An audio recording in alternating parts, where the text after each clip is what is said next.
In the early 2010s, a quiet storm was forming inside the digital world, one that would eventually shake governments, rewrite the rules of privacy, and expose how deeply our personal data could be weaponized.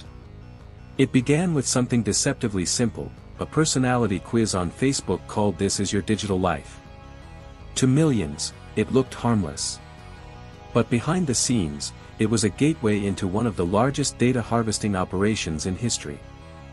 Through Facebook's permissive API, the app didn't just collect information from the people who took the quiz, it reached into their friend networks, pulling names, likes, interests, and behavioral patterns from millions who had never given consent.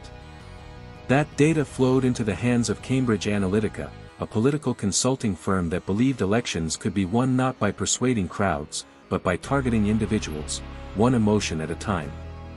Cambridge Analytica claimed it could build psychological profiles of voters with eerie precision. By analyzing what people liked, feared, or desired, the company said it could predict how they might think, act, or vote. And once you can predict behavior, you can influence it. The firm created micro-targeted political ads designed not for the public, but for the private vulnerabilities of each person. Fear-based messages for the anxious. Outrage-driven content for the easily angered.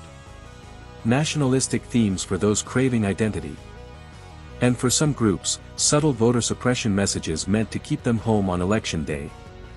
This wasn't advertising. It was psychological warfare, delivered through the news feed. The impact was global. Cambridge Analytica became involved in the 2016 US presidential election, the Brexit referendum, and political campaigns across multiple continents.